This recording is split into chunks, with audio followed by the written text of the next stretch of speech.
questions to solve string programs. Now, string programs are of two types.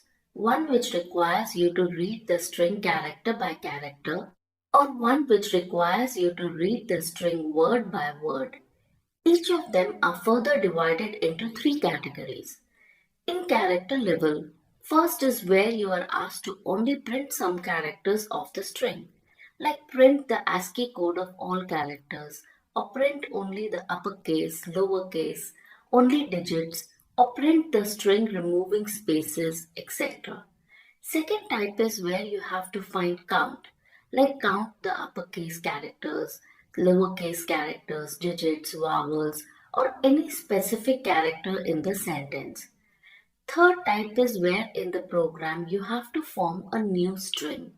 Let's say find the reverse of the string and check if it is a palindrome. Extract only digits or alphabets, reversing the case of the string. Or it could be encoding the string like Pyglatin program. Or the program could be to break the sentence into words and do some processing on it. These are also broken into three categories. For example, printing programs like print each word separately or print words starting with specific character or of specific length or just find some word. It could also be to count all words or specific words like in and or count words starting with capital letters, or count words with specific length, or words starting with a specific character. The third type is where you have to make a new string by making some changes in the word, like capitalize each word, or swap some word, delete some words, or edit some words. So let's start with the first category of programs, which requires you to break the string character by character. Now to do this program, you need a string input. This input could be taken in from the user using scanner class, or you could be passed the string as a function parameter. The string could also be available to you as an instance variable. For our program, we will assume you have a string and we start the program from here. We will assume you know how to insert the program in main or a function as required by the question. Now to answer most of the string character level questions, you have to go from start to the end of the string character by character. This is called as string traversal. If we can create a template for string traversal, then our 50% of the problem is solved and we can just change the logic in it as per the question. So how do we create this template? Now in a string, characters are stored in index values starting from 0 like in arrays. So we will use a for loop to generate this index. This loop will start from 0 and run till the length of the string. We will use the string length function to get the length of the string. Note this loop does not give us the character. It just generates the index numbers of the string. For getting characters, what we do is, as the first statement in this loop, we will write char c is equal to s dot char I. We know this loop gives us value of I from 0 till the end of the string. Every time we just use char function, which returns to us the character at that position I. So if we take a sample string, it's simple. Since the length is 10, this loop will run from 0 to 9, means 10 times. Every time it will return char I, giving us each individual character of this string. So now we will use this template to answer different string questions. The first program is to take a string and print each character in a separate line. So we will take our template. This template is already traversing the string and giving us each character. So we will just add a print statement to print C. This gives us the program and the required output. The program could also be to print each character with its ASCII code. So in the print statement, we will just add typecast of C to int to give it its ASCII code.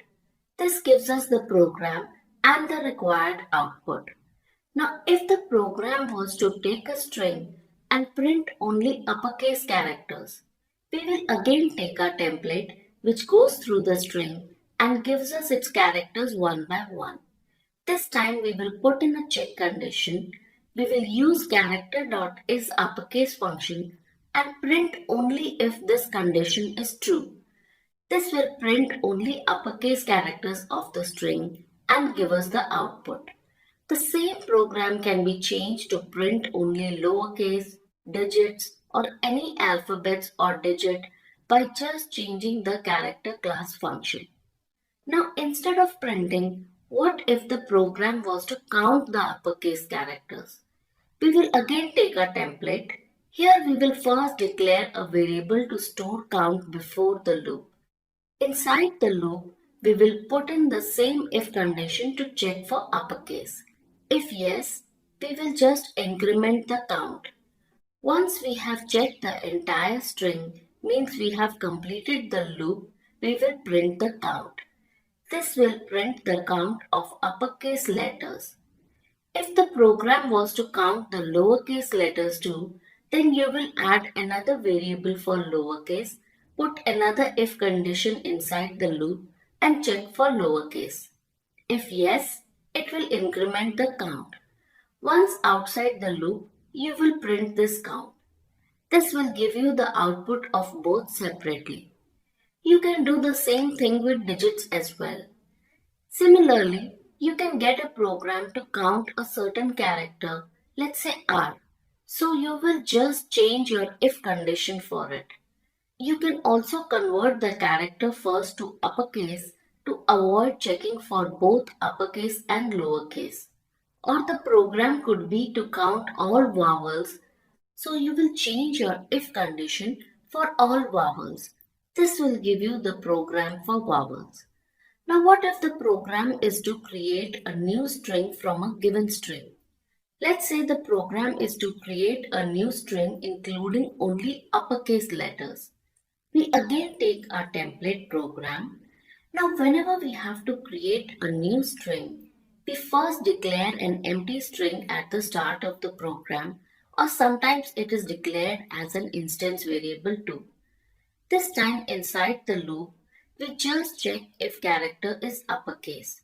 If yes, we add it to the new string. Once outside the loop, we can print the new string. What if the program is to take a string and form a new string with all digits first and then the remaining characters? Here when we traverse, we need to split the string into two. One is for only digits and the other is to store the remaining. Once we are able to split into these two, then we can easily arrange them as required. So in our program, since we need two strings, before the for loop, we will initialize two string variables. In our loop, we will again put a if statement to check if character is digit. If yes, we add it to the string in the true condition. Else we add it to the second string. Once we have finished traversal through the string, we just concatenate the digits first, followed by the remaining string and print it. This gives us this program. You can get multiple variations of this program, like to print uppercase first and then lowercase. We will just change the condition to uppercase and then lowercase. Or the program could also be to create a string after removing all space. Here again we get our template. We declare an empty string outside the loop. This time our if condition will have not to include white space. Once outside the loop, we will print it. This will give us the program to remove white space. The program could also be to reverse the case of the string. Means all uppercase to be changed to lowercase and lowercase to uppercase. For this we will again take our template. We will declare an empty string outside the loop.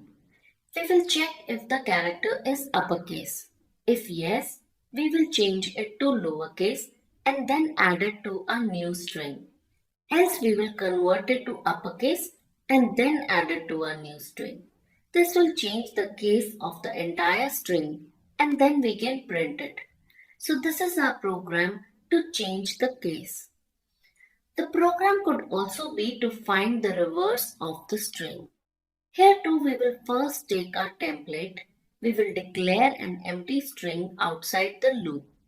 This time we will add the character to the beginning of the new string. This will reverse our string.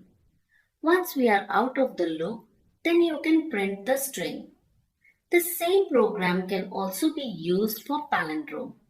Once the string is reversed, we can compare with the original string using equals ignored case.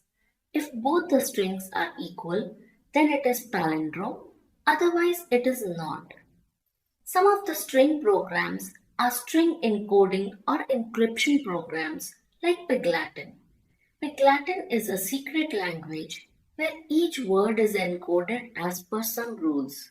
For words beginning with vowels, we keep the word as is and just add ⴫ at the end. Eat is encoded to ⴫ For words beginning with consonants, for example clear, we cut all consonants before the first vowel and move them to the end of the string. Then we append ay in the end. So we again take in the same template we have and declare a variable to store the 광 before the loop. Inside the loop, we check if the character is a vowel or not. When we find a matching vowel, we check the value of I. If I is 0, means we found the vowel as the first character of the word itself, then we form the new string by just adding a ⴫ to the end of the string. If I is greater than 0, let's say 2, then we use substring function to break the string into two parts. We get the string starting from 2 till end by just giving substring I. Then we concatenate the initial part to end by using another substring function from 0 to I, and lastly in the end we concatenate ay. This gives us the 광 word and we can use break as our program is done here. Once done, we can print a 광 string. Now the program could also be to encode the string in such a way that each letter is moved by 2. So A becomes C, B becomes D, Y becomes A, and so on. So here too we will take our template. We will declare a variable to store the encoded string. One thing we need to check is whether the character was either Y or Z. In that case, it needs to be A and B respectively. So we will just do -26 to go to the beginning of alphabet character set. Every time we get a character, we add 2 every time. Then we will add it to our encoded string. Once we have encoded the entire string, we come out of the loop and print it. With this, we have done a set of programs which require you to do character by character manipulation. As we discussed, there are some programs where you have a sentence and you have to do some manipulation on words in that sentence, like find the longest word, capitalize each word in a sentence, etc. Those programs we will cover in our next video. If you have any doubts, you can always reach out to us at simplycoding.in.